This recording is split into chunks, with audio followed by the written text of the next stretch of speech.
Hello बच्चों, कैसे हैं आप सब बढ़िया। सभी को नमस्ते, सभी को सुप्रभात। बच्चों, आज हम लोग उपस्थित हुए हैं आपका अपना प्यारा सा चैनल VGPT झाझा में, जिसमें कि आज हम लोग डिस्कस करेंगे जो आज 7 फरवरी 2025 में जो क्वेश्चन केमिस्ट्री का पूछा गया है उसके बारे में आज डिस्कशन करेंगे। तो जो भी बच्चे इस वीडियो को देख रहे हैं उनसे आग्रह होगा कि कृपया वो इस वीडियो को अधिक से अधिक वॉच करें, शेयर करें और हमारे चैनल को सब्सक्राइब करें। मेरा नाम विक्रम कुमार भारती, आपके कोचिंग के केमिस्ट्री का टीचर। चलिए, तो मैं ज्यादा देर ना करते हुए इस धमाकेदार सेशन का प्रारंभ कर रहा हूं। तो जैसा कि आपको पता है कि आज एग्जाम हुआ, जिसमें कि हम लोग तो ये आपका मैं जो डिस्कस कर रहा हूं वो आपका ये सेट F है, उसके बारे में मैं डिस्कस करूंगा। तो हम F सेट को खोले हैं।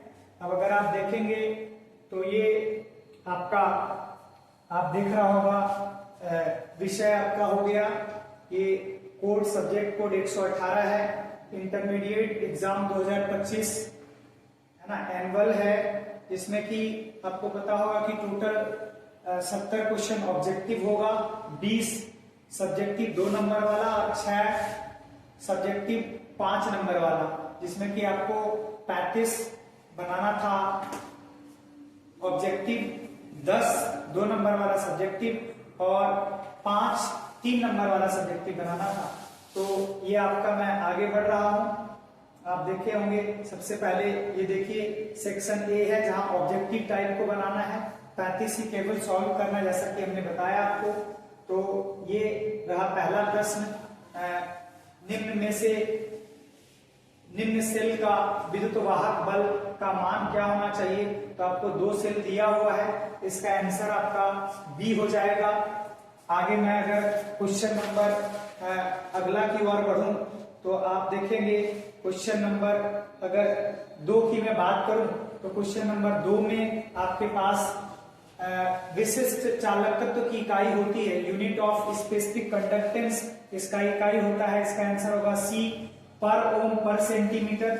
अगर मैं तीसरे प्रश्न की बात करूं तो निम्नलिखित में से किसके जलीय विलयन का क्वाथनांक सबसे अधिक होता है। तो इसको हमने बताया था आपको, जिसमें आयन की संख्या सबसे अधिक होगी। तो अगर आप इसको तोड़ोगे तो ये Ca2+ और 2Cl- में टूटेगा, तो इसमें सबसे ज्यादा आयन हो जाएगा 3, इसीलिए इसका आंसर 3 का आंसर आपका डी हो जाएगा। अगर मैं चौथे प्रश्न की ओर मूव करूं तो आप हिंदी मीडियम वाले बच्चे हिंदी में देख लेंगे, इंग्लिश मीडियम वाले बच्चे इंग्लिश में आप अपना देख लेंगे। क्वेश्चन सब यही है, सेट अलग अलग है, आगे पीछे हो सकता है। मैं अभी एफ सेट का डिस्कशन कर रहा हूं। अगला है, ये सब क्लास में ही बात किए हैं, which of the following is not a colligative property. Colligative property कौन नहीं है, तो इसका आंसर हो जाएगा ए, वेपर प्रेशर। अगला मैं अगर बात करूं निम्नलिखित में से किसके जलीय घोल को पराशनी दाब असामान्य होता है, किसका जलीय घोल का पराशनी दाब असामान्य होता है, तो इसका आंसर हो जाएगा आपका साधारण लवण, जिसको कि हम लोग इंग्लिश में कॉमन सॉल्ट भी कहेंगे। अगर क्वेश्चन नंबर 6 की बात किया जाए तो आप देख रहे हैं 6 क्वेश्चन आपके सामने है। वह विलयन जो राउल्ट के नियम का धनात्मक और ऋणात्मक वितरण प्रदर्शित करता है उसे कहते हैं। आपको पता होगा कि हम लोग आइडियल और नॉन आइडियल सॉल्यूशन बात किए थे, तो इसका हो जाएगा आपका अनआदर्श विलयन, नॉन आइडियल सॉल्यूशन। अगर मैं 7 की बात करूं तो ये क्वेश्चन बहुत बार रिपीट करता है, हम लोग क्लास में भी बहुत बार इसको बोल चुके हैं। सम पराश्रय विलयन का क्या समान होता है, तो पराश्रय दाब समान होता है ऑस्मोटिक प्रेशर। अगला मैं अगर क्वेश्चन नंबर 8 की ओर मूव करूं तो कहता है निम्नलिखित में से अधिशोषण बहुआण्विक स्तर बनाता है कौन, आपका मल्टी मॉलिक्यूलर लेयर बनाता है। तो इसमें जो मल्टी मॉलिक्यूलर लेयर बनाता है वो आपका है भौतिक अधिशोषण, दैट मीन्स फिजिकल एब्जॉर्प्शन। अगर मैं क्वेश्चन नंबर 9 की बात करूं तो ये बहुत ही कॉमन प्रश्न रहा है, कहता है अयस्कों में उपस्थित अशुद्धियां को कहा जाता है, इसको हम लोग गैंग कहते हैं, इंग्लिश में इसको हम लोग कहते हैं गैंग और वहां भी गैंग कहते हैं। कहता है प्रगलन विधि में धातु के ऑक्साइड के अपचयन में प्रयुक्त होता है ना। स्मेल्टिंग में क्या प्रयुक्त होता है, तो हमने बताया था आपको कि कार्बन उपयोग होता है, तो इसका आंसर सही हो जाएगा सी, कार्बन। अगला अगर बोला जाए ल्यूटेटियम का बात किया जाए, ल्यूटेटियम है ना, क्वेश्चन नंबर 11 का बात किया जाए, ल्यूटेटियम है, तो ल्यूटेटियम आपको पता है एक लैंथेनॉइड, ल्यूटेटियम एक लैंथेनॉइड, इसका आंसर हो जाएगा बी। अगर मैं क्वेश्चन नंबर 12 की बात करूं तो कहता है 3D श्रेणी में किस परमाणु संख्या वाले तत्व आते हैं, तो 3D श्रेणी में ऐसे देखिए, 3D श्रेणी में आपका ऐसे अगर एग्जैक्ट बात किया जाए तो आपको पता होगा कि जो जिंक होता है, जिंक को बहुत लोग ट्रांजिशन में नहीं रखते हैं, डी ब्लॉक का है, ट्रांजिशन में नहीं रखते हैं, तो इसका आंसर कंट्रावर्सी वाला है, इसका बी या डी हो सकता है, कंट्रावर्सी वाला है ये, एक बार देख लिया। अगर 13 की बात किया जाए तो कहता है धातु शुद्धिकरण के लिए कौन सा उपयोग यूज करते हैं, तो 13 का आंसर हो जाएगा आपका सी, जिसको कि हम लोग वैन आर्कल, क्योंकि टाइटेनियम है इसके लिए वैन आर्कल लगाते हैं। अगर मैं 14 की बात करूं तो 14 निम्नलिखित में से कौन धातु विद्युत अपघटन से प्राप्त नहीं होता, तो विद्युत अपघटन से जो प्राप्त नहीं होता है हमने बात किया, इसका आंसर हो जाएगा आपका डी, है ना, दैट मीन्स Fe। अगर मैं 15 की बात करूं तो कहता है 15 में आपका जो है कौन ऑक्साइड अनुचुंबकीय, कौन ऑक्साइड क्या है, अनुचुंबकीय, इसका आंसर हो जाएगा बी, ClO2, इसका आंसर बी होगा, दैट इज ClO2। निम्नलिखित में से कौन आयन प्रतिचुंबकीय, कौन सा आयन इसमें क्या है, प्रतिचुंबकीय। आपको पता होगा कि प्रतिचुंबकीय के लिए एक भी अनपेड इलेक्ट्रॉन नहीं होना चाहिए, सारे के सारे इलेक्ट्रॉन क्या होना चाहिए, पेड, तो इसका आंसर हो जाएगा Sc3+, स्कैंडियम 3+, दैट इज सी। अगर मैं 17 की बात करूं तो कॉपर का इलेक्ट्रॉनिक विन्यास है, कई बार आपको क्लास में बात किया गया, इसका एक्सेप्शन होता है, इसका हो जाएगा बी, आर्गन 3d10 और 4s1। अगर मैं 18 की बात करूं तो लैंथेनाइड तत्वों का असामान्य इलेक्ट्रॉनिक विन्यास, सामान्य इलेक्ट्रॉनिक विन्यास क्या होता है, देखिए इसमें भी आप बहुत लोग सी, लेकिन इसका करेक्ट आंसर होगा ए, है ना। 18 का करेक्ट आंसर क्या होगा आपका, ए करेक्ट आंसर होगा, ठीक है। आगे मैं अगर 19 की ओर मूव करूं तो 19 में कह रहा है निम्नलिखित में से कौन यौगिक रंगीन हो सकता है, तो इसका जो सही आंसर हो जाएगा वो हो जाएगा बी, CuF2। अगर मैं 20 की बात करूं तो ये आपका कोऑर्डिनेशन केमिस्ट्री का सवाल है, K4FeCl का होल 6 में, है ना, लोहा का ऑक्सीकरण संख्या क्या हो जाएगा, तो इसमें 20 का जो आंसर हो जाएगा आपका वो ए होगा, +2। आप अगर कैलकुलेट करके निकाल सकते हैं, +2 निकलेगा। अगर बात किया जाए 21 का, तो 21 में इसका इफेक्टिव एटॉमिक नंबर पूछा है, तो इसका इफेक्टिव एटॉमिक नंबर 36 निकलेगा, है ना। हम लोग बताए भी effective atomic number equal to होता है Z-ON + 2 × Cl, तो इसका आंसर निकल जाएगा आपका क्या, B, 36। अगर मैं 22 की बात करूं तो कहता है the number of items present in body centre cubic unit cell, body centre cubic unit cell में कितने total number of items present होते हैं, तो इसका सही आंसर हो जाएगा 2, है ना, इसका सही आंसर ए हो जाएगा 2। टोटल 2 आइटम होता है, एक होता है बॉडी के सेंटर पे और फिर आपका कॉर्नर पे 8 होता है, 8 × 1/8 करोगे टोटल 2 निकल जाएगा।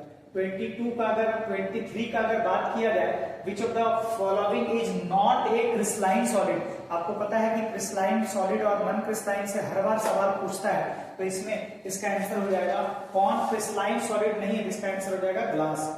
अगर बात किया जाए 24 पे, किस क्रिस्टल में, कि एक क्रिस्टल में कितने प्रकार के ब्रेवरीज डाला, how many Bravais lattice are possible in a crystal, तो ये मैंने बताया आपका आंसर 14 ब्रेवरीज लैटिस होता है, तो हम लोग इसको डी मारेंगे। अगर मैं 25 की बात करूं तो 25 में कह रहा है कि आपका the percentage of space, free space in body centre cubic unit से, अगर हिंदी देखा जाए तो घनाकार इकाई सेल में प्रतिशत रिक्तिका कितनी है, तो इसका आंसर हो जाएगा 35 का ए, 32% हो जाएगा। अगर मैं 26 की बात करूं तो 26 में कहता है विद्युत अपघटन में ऑक्सीकरण संख्या होता है, तो विद्युत अपघटन में जो ऑक्सीकरण संख्या होता है वो ऑक्सीकरण जो होता है वो आपका होता है ए एनोड पर ऑक्सीकरण होता है। हम लोग जानते हैं लोन, है ना, LOAN, लेफ्ट, है ना, लेफ्ट में एनोड होता है, वहां पे होता है ऑक्सीडेशन, एनोड पर होता है। अगर 27 क्वेश्चन नंबर बात किया जाए तो देखेंगे तो 27 नंबर का जो आपका आगे फिर देख रहे हैं आपका क्वेश्चन नंबर हम लोग 26 पे आते हैं। तो 26 में अगर कह रहा है कि विद्युत अपघटन में ऑक्सीकरण होता है, ऑक्सीडेशन कहाँ होता है, तो हमने बताया था आपको एक term loan, LOAN, left oxidation anode, तो ये कहां पे हो जाएगा, एनोड पर, है ना। अगला अगर क्वेश्चन नंबर 27 की बात किया जाए तो कहता है 32 ग्राम ऑक्सीजन को मुक्त करने के लिए विद्युत की कितनी मात्रा की आवश्यकता होगी। तो ये इलेक्ट्रोकेमिस्ट्री का चीज है, अगर आप इसका देखोगे तो इसका आंसर हो जाएगा 4 फैराड। आगे अगर बात किया जाए क्वेश्चन नंबर 28 तो कहता है जंग है, जंग क्या है, तो जंग एक हाइड्रेटेड फेरिक ऑक्साइड होता है, तो इसका आंसर हो जाएगा डी, जल योजित फेरिक ऑक्साइड। अगर आगे आया जाए क्वेश्चन नंबर 29 तो कहता है क्लोरोफॉर्म है एक, क्लोरोफॉर्म एक क्या है, तो आपको पता है क्लोरोफॉर्म होता है CHCl3, तो क्लोरोफॉर्म में हो जाएगा ट्राइहेलोजन व्युत्पन्न, यानी कि ट्राइहेलोजन डेरिवेटिव, इसका आंसर हो गया 29 का सी।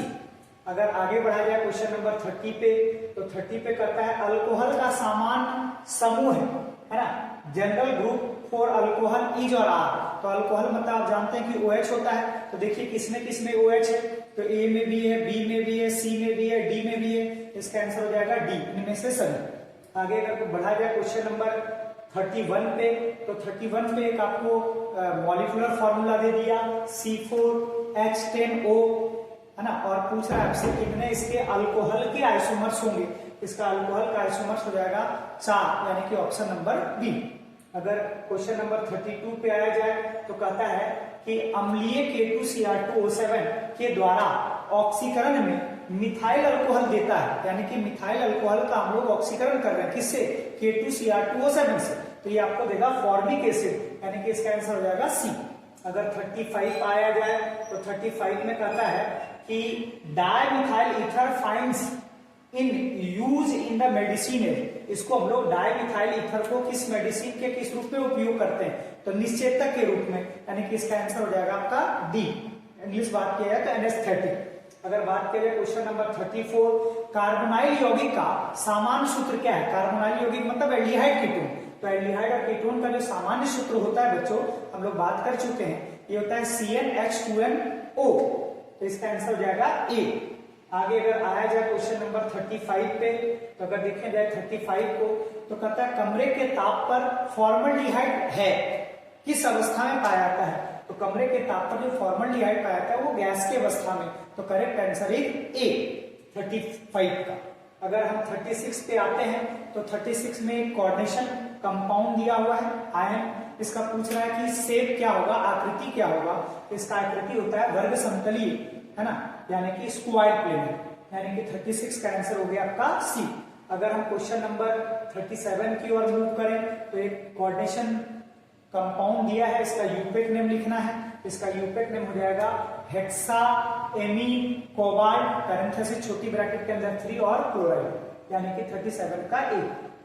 अगर क्वेश्चन नंबर 38 पे आया जाए तो कहता है हम लोग ये भी कोऑर्डिनेशन केमिस्ट्री, कौन लिंकेज आइसोमेरिन को शो नहीं करेगा, तो लिंकेज आइसोमेरिन को जो शो करता है वो एम्बीडेंटेड लिगेंड, तो देखेंगे यहाँ कौन एम्बीडेंटेड लिगेंड जो नहीं है वही शो नहीं करेगा, तो एम्बीडेंटेड लिगेंड यहाँ जो है नहीं है वो NH3, इसका आंसर हो जाएगा डी।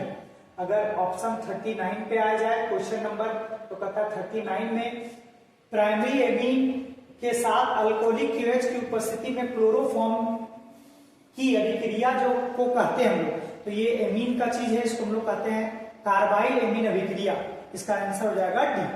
अगर बात किया जाए क्वेश्चन नंबर 40 पे तो कहता है निम्नलिखित में से कौन क्लोरल है, तो क्लोरल जो होता है वो होता है ट्राइक्लोरोएसिटल्डिहाइड, है ना, तो ट्राइक्लोरोएसिटल्डिहाइड अगर देखोगे तो यहाँ आंसर ए है CCl3CHO, यानी कि इसका आंसर हो जाएगा 40 का ए। अगर मैं बात करूं 41 का तो कहता है किसका डायपोल मोमेंट शून्य है, तो हमने आपको बताया कि डायपोल मोमेंट जो होता है ना, उस शून्य उसका होता है जिसमें कि सेंट्रल एटम एक ही टाइप ऑफ एटम से जुड़ा हो और उस पर कोई लोन पेयर ना हो, तो अगर इसमें देखा जाए इसका आंसर होगा CCl4 यानी कि बी। अगर मैं आया जाए 41 के बाद 42 पे, तो 42 में आपका यूपेन में पूछा है, ये मेन चेन हो जाएगा। और इसमें जब हम लोग नंबरिंग करेंगे तो आपको पता है राइट से लेफ्ट करेंगे, तो ये जाएगा 1, ये 2, ये 3 और ये 4। तो इसका आंसर जाएगा 2-chloro-3-methyl butane। देख लेंगे हम लोग कहाँ पे है, तो ये आंसर दिख रहा है हमको बी में, इसका आंसर हो जाएगा बी। आगे बढ़ा जाए और अगर आया जाए क्वेश्चन नंबर 43 की, तो 43 में कहता है जल में विलय विटामिन है। आपको पता है दो प्रकार का हमने विटामिन बात किया, एक वसा में और एक जल में, फैट में और वाटर में। तो वाटर में सॉल्युबल होता है बी, विटामिन बी और विटामिन सी। तो देखिए बी, विटामिन बी या विटामिन सी कहीं लिखा हुआ है क्या, तो हमें ऑप्शन डी में दिख रहा है विटामिन बी, इसलिए इसका आंसर हो जाएगा विटामिन बी यानी कि ऑप्शन नंबर डी। आगे हम लोग आते हैं 44 पे, तो कहता है वह प्यूरिन क्षार जो आरएनए में उपस्थित होता है। तो आपको पता है कि प्यूरिन क्षार जो होता है ना, प्यूरिन क्षार आपका दो होता है। प्यूरिन वो होता है एक एडेनाइन और एक गुआनाइन। तो एडेनाइन और गुआनाइन में देखिए ए में दिया हुआ है गुआनाइन, तो इसका आंसर हो जाएगा ए 44 का गुआनाइन। अगर मैं 45 की बात करूं तो ये पॉलीमर का क्वेश्चन है, कहता है योगशील बहुलीकरण का उदाहरण है एडिशनल पॉलीमर कौन है, तो इसका आंसर हो जाएगा पीवीसी, यानी कि देखिए कहां पे है ए में, पीवीसी। आगे अगर बात करें 46 नंबर क्वेश्चन का, तो 46 नंबर क्वेश्चन में कह रहा है निम्नलिखित में से कौन थर्मोसेटिंग है। तो थर्मोसेटिंग जो होता है वो आपका होता है बेकेलाइट, यानी कि ऑप्शन नंबर सी। अगर मैं क्वेश्चन नंबर 47 की बात करूं तो 47 में कहता है वह कौन दवा है जो बुखार को कम करने में यूज करते हैं। तो हम लोग पता है मेडिसिन को ऐसे सब्सटेंस को हम लोग कहते हैं एंटीपायरेटिक या ज्वरनाशी। तो देखिए कहाँ है एंटीपायरेटिक, सी, यानी कि 47 का आंसर हो जाएगा करेक्ट सी। ठीक है, वो कोई बच्ची का क्वेश्चन है, वो गलत की है, तो ये इसका आंसर सी होगा। आगे अगर मैं आया जाए 48 पे, कहता है निम्नलिखित में से कौन डाइसेकेराइड है। तो हमने आपको बताया डाइसेकेराइड आपके सिलेबस में जनरली 3 है, सुक्रोज, मेल्टोस और लैक्टोस। तो देखिए कहीं है क्या सुक्रोज, तो हम देख रहे हैं ऑप्शन ए में हमको सुक्रोज दिख रहा है, तो 48 का आंसर हो गया ए। आगे अगर 49 पे आ जाए तो कहता है पाल्मिटिक अम्ल के क्षारीय लवण को कहा जाता है, क्या कहा जाता है, तो हम लोग साबुन कहेंगे। तो देखिए सी में साबुन है, इसका आंसर हो जाएगा सी। अगर आया जाए 50 नंबर क्वेश्चन पे, तो कहता है हमने बताया आपको कि एल्डिहाइड और कीटोन में दो बहुत इंपॉर्टेंट अभिक्रिया है, एल्डोल कंडेंसेशन और केनिजारो रिएक्शन। मैंने बताया था आपको, इससे अक्सर सवाल पूछता है, तो पूछ रहा है यहाँ कौन एल्डोल कंडेंसेशन अभिक्रिया देगा। इसके लिए आपको मैंने बताया कम से कम एक अल्फा हाइड्रोजन होना चाहिए।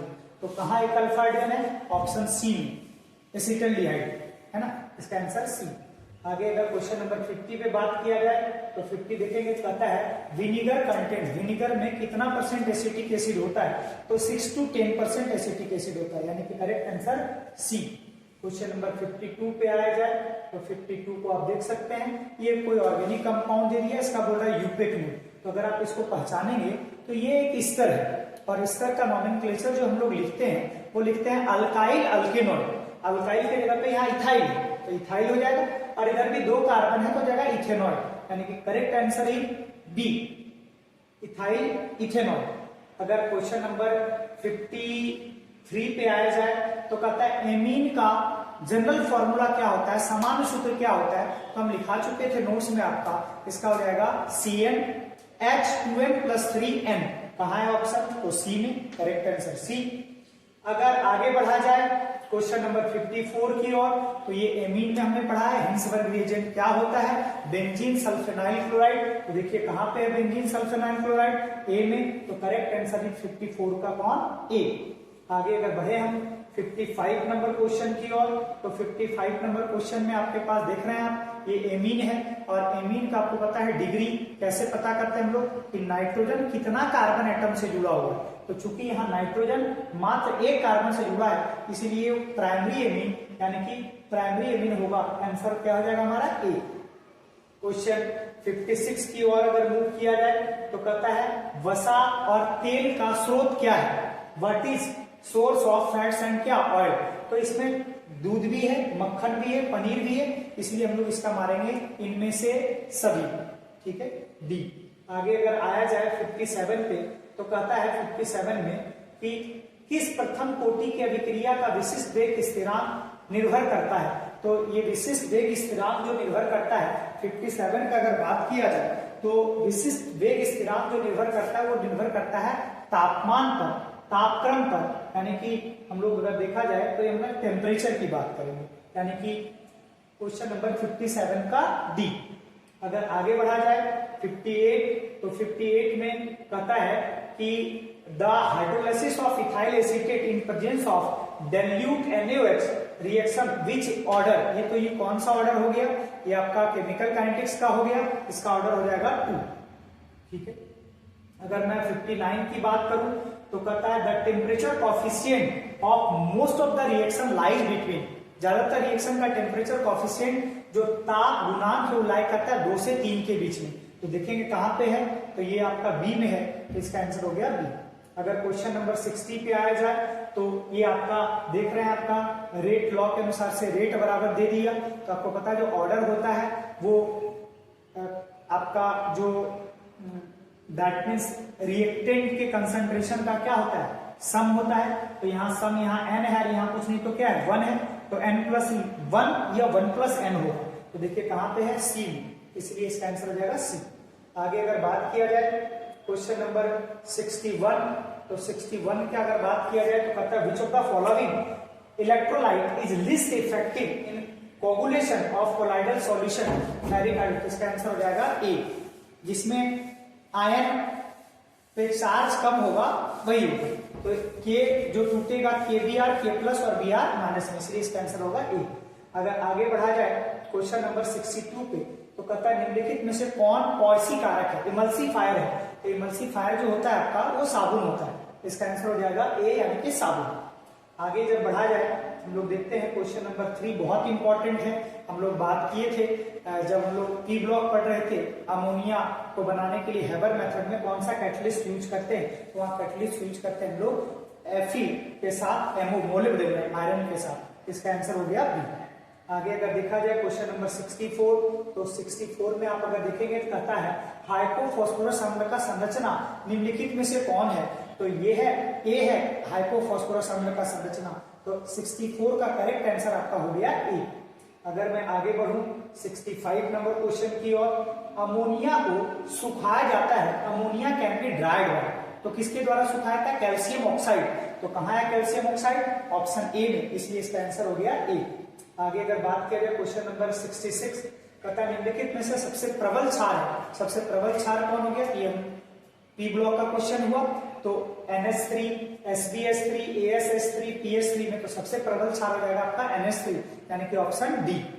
आगे अगर बढ़े हम लोग क्वेश्चन नंबर 67 की ओर, तो SO3 में सल्फर का आपको पूछ रहा है हाइब्रिडेशन, तो आपको पता है यहाँ सल्फर तीनों ऑप्शन के साथ ट्रिपल डबल बॉन्ड बनाएगा, तो हम लोग यहाँ सिग्मा बॉन्ड देखेंगे, टोटल सिग्मा बॉन्ड यहाँ 3 हो जाएगा, सल्फर के पास कोई लोन पेयर होगा नहीं, तो 3 + 0 कितना हो गया 3, और 3 का मतलब हो गया आपका sp2, तो हम लोग कहां देखेंगे sp2 है, ऑप्शन ए में, इसका आंसर क्या हो गया, option number A, sp2 hybridisation. आगे अगर 68 पे बात किया जाए तो कहता है maximum covalency of nitrogen, nitrogen का जो सबसे ज्यादा कोवैलेंसी हो सकता है वो 4 होगा, यानी कहां देखेंगे 4 है, तो ऑप्शन सी में, तो ऑप्शन सी इसका हो जाएगा।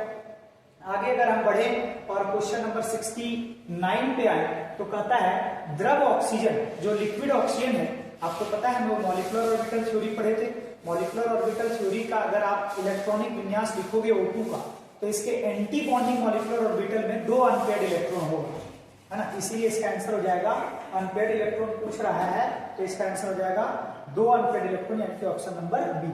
और लास्ट क्वेश्चन ऑब्जेक्टिव टाइप का अगर बात किया जाए दैट इज क्वेश्चन नंबर 17, तो ये आपसे पूछ रहा है कि जो एटमॉस्फेयर में कौन से ऐसे नोबल गैस हैं जो सबसे ज्यादा मात्रा में पाए जाते हैं, तो आंसर होता है आर्गन। अगर कम पूछा जाए सबसे कम मात्रा में रेयर जो पाया था तो उसका रेडन होता, लेकिन यहाँ सबसे ज्यादा पूछ रहा है प्रचुर मात्रा में, इसका आंसर हो जाएगा आर्गन, यानी कि ऑप्शन नंबर बी। तो ये ऑब्जेक्टिव टाइप आपका खत्म हुआ। इसके बाद अगर सब्जेक्टिव टाइप भी देखा जाए तो जितना हमने क्लास में बताया डायरेक्टली बिल्कुल ही वही प्रश्न पूछा है ना। अगर देखा जाए तो आपको पता है कि सब्जेक्टिव टाइप दैट मीन्स वो सेक्शन बी में आता है, तो सेक्शन बी में ये सब्जेक्टिव टाइप है, तो आप देख सकते हैं इसमें 10 प्रश्न इसमें सॉल्व करना है, आपको 20 दिया होगा। तो आथनाक में उन्नयन से क्या समझते हैं, बहुत आसान प्रश्न था आपके लिए, हम लोग क्लास में कई बार बात कर चुके हैं। ये हो गया। इसमें फिर ये पूछ रहा है आपको एक आपका क्या होता है, कह रहा है जब नाइट्रोजन एन मतलब हो गया नॉर्मल ब्यूटाइल क्लोराइड को हम लोग रिएक्शन कराएंगे अल्कोहलिक क्यूवेट्स के साथ, है ना। तो ये हो गया 2 नंबर का। ये फिर बहुत आसान प्रश्न था, आपको केवल पूछ रहा था कि भैया कैटलिस्ट का नाम बताओ किसमें, है ना।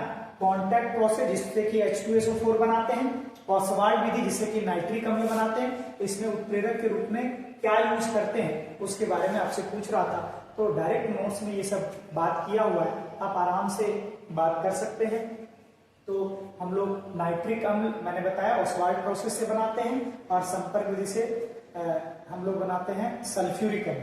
अगर इसका ये एक आपका नाम दिया हुआ है और आपका संरचना बनाना था, तो इसका संरचना कुछ इस सूत्र लिखना था, तो इस नाम का कुछ ये सूत्र हो जाएगा, CONH3 का होल 4 टेट्राइमाइन है ना, एक्वा है तो H2 हो जाएगा, क्लोराइडो है तो Cl, और बाहर में आपका हो जाएगा Cl2।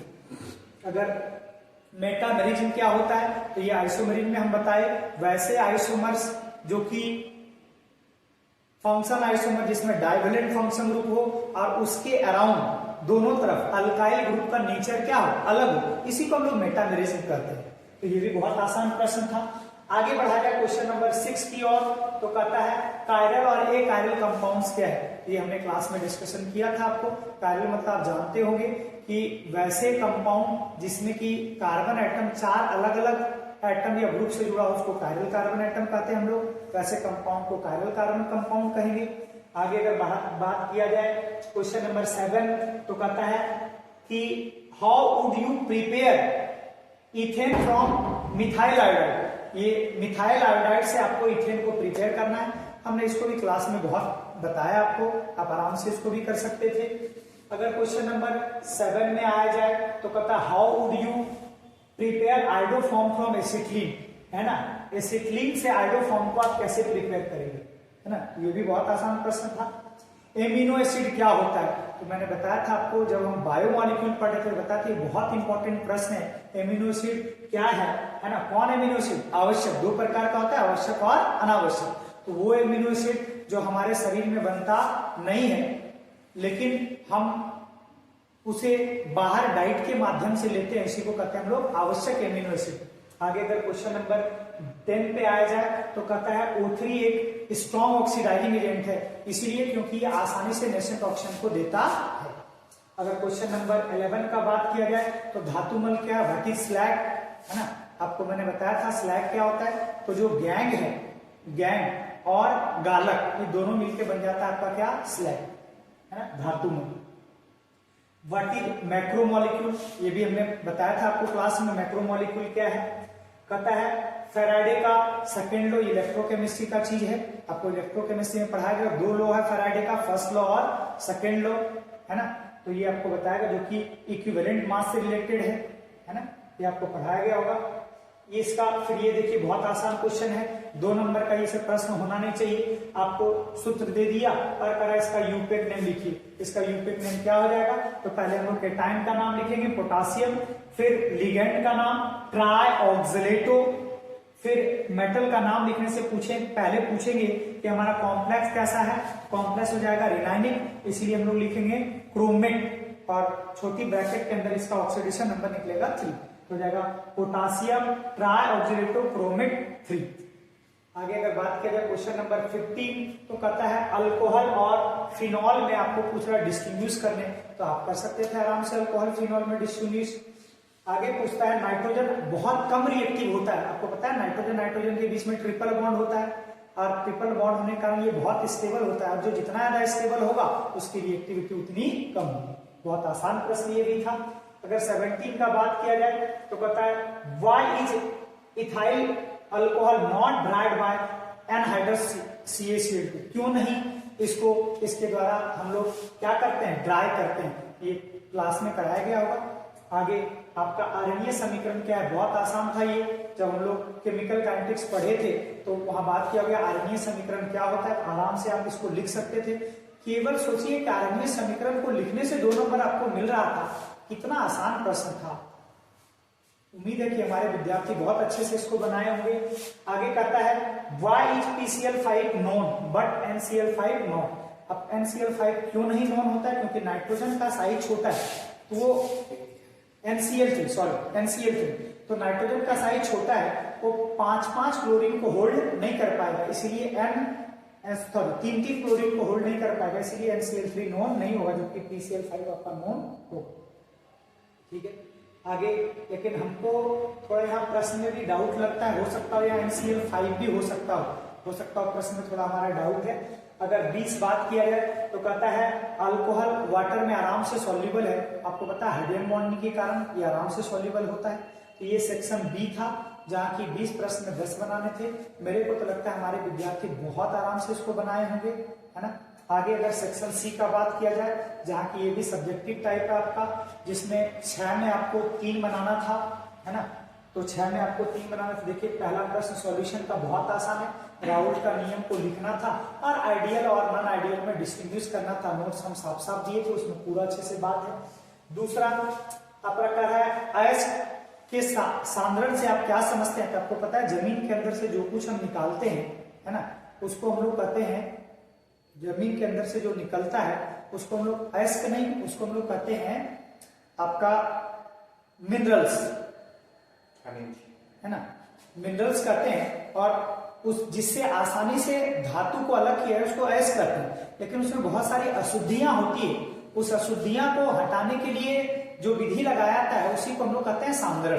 और 4 प्रकार से हम लोग सांद्रण करते हैं, एक झाग उत्प्लावन विधि, एक गुरुत्वाकर्षण विधि, एक चुंबकीय पृथक्करण विधि और एक निश्चालन। इंग्लिश में अगर बात किया जाए तो force flotation, gravitational separation, magnetic separation और लीचिंग, ये सब हम क्लास में बात की। तो बहुत आसान ये भी प्रश्न था। अगर क्वेश्चन नंबर 23 पे आया जाए तो देखिए ये मिथाइल अल्कोहल और इथाइल अल्कोहल में मिथाइल अल्कोहल नहीं, मिथेनोइक और इथेनोइक अम्ल, यानी कि फॉर्मिक और एसेटिक अम्ल। अगर इंग्लिश देखेंगे तो फॉर्मिक और एसेटिक अम्ल में आपको पूछ रहा था क्या अंतर लिखने के लिए, और ये यूपेक नेम था, 2 नंबर का यूपेक नेम है। क्या प्रश्न था? तो देख रहे हैं आप, ये 3 डिग्री एमीन है, तो इसका हम लोग क्या लिखेंगे? NN डाई मिथाइल, और 2 कार्बन है तो इथेन एमाइन। तो बहुत आसानी से यहाँ से आप 2 नंबर उठा सकते थे, ये भी बहुत आसान था। अगर क्वेश्चन नंबर 24 का बात किया जाए तो ये 24 में पूछ रहा है कार्बोहाइड्रेट की, थोड़ा पलट गया है। कार्बोहाइड्रेट क्या है? आपको बायोमोलिक्यूल में हमने बताया कि बहुत इंपॉर्टेंट इस बार के लिए प्रश्न हो सकता है। कार्बोहाइड्रेट क्या है, इसे किस प्रकार से वर्गीकृत किया गया है ना, जल गठन के आधार पर, स्वाद के आधार पर, रिड्यूसिंग नेचर के आधार पर। हमने बताया था इसको क्लास में, बार बार इसको रिपीट किया था। तो ये भी प्रश्न आप आराम से बना सकते थे। फिर यही दूसरा भी 25 नंबर प्रश्न भी बायोमोलिक्यूल का ही है ना। तो बायोमोलिक्यूल से इस बार बहुत प्रश्न था, 12-15 नंबर का प्रश्न पूछ दिया था, है ना। तो ये भी डीएनए आरएनए में अंतर बहुत इंपॉर्टेंट था, मैंने बताया था, आप एक बार कर लेना, पूछा जाता है ये। और न्यूक्लिक एसिड अम्ल क्या है, ये भी आप कर सकते थे। और लास्ट जो प्रश्न है आपका वो 26, जो कि आपका इलेक्ट्रोकेमिस्ट्री से, तो इसको भी आप बनाना चाहें तो बना सकते हैं, नहीं तो इधर ही आपका काफी था, आप इधर से ही आराम से बना सकते थे। अगर किन्हीं बच्चों को इतना पूरा डिटेल एक्सप्लेनेशन नहीं देखना है, केवल ऑब्जेक्टिव टाइप का आपको आंसर की मिलाना है, तो आप आराम से मिला सकते हैं। आप लास्ट में जाएंगे और देखिए ये लास्ट में आपका इसका आंसर की हो गया। जो हम क्वेश्चन का डिस्कशन कर रहे हैं वो चूंकि सेट आपका, ये सेट आपका F है, तो हर भी सेट में प्रश्न सारे वही होंगे, क्वेश्चन थोड़ा इधर उधर हो सकता है ना। तो देखिए ये आपका आंसर की है, ये आपका एकदम बिल्कुल ही, है ना, बहुत एक्सप्लेनेशन आपको मिलेगा, लेकिन हम लोग जितना करेक्ट तरीके से एक्सप्लेन किए हैं ये कहीं आपको नहीं मिलने वाला है। हाँ, क्वेश्चन नंबर जहां तक बात किया जाए तो शायद 13 में थोड़ा, 12 में थोड़ा डाउट था, बी और डी भी हो सकता है, एक बार इसको देख लेंगे आप लोग। तो ये आपका आंसर की हुआ, आप लास्ट में जाके केवल आंसर की भी देख सकते हैं। इस वीडियो को जो भी बच्चे अंत तक देखे हैं उनको बहुत बहुत धन्यवाद। कृपया अगर ये वीडियो आपको अच्छा लगा हो, हमारे प्यारे विद्यार्थियों से आग्रह होगा कि आप इसे अधिक से अधिक वॉच करें, हमारे चैनल को सब्सक्राइब करें, हमारे वीडियो को शेयर करें, और इसी प्रकार का और धमाकेदार वीडियो लाने के लिए हमारे चैनल को प्रोत्साहन करने के लिए एक बार फिर से कहेंगे कि चैनल को सब्सक्राइब करें। इसी के साथ आज का ये धमाकेदार सेशन खत्म होता है। मैं इस सेशन को खत्म कर रहा हूं। धन्यवाद सबको।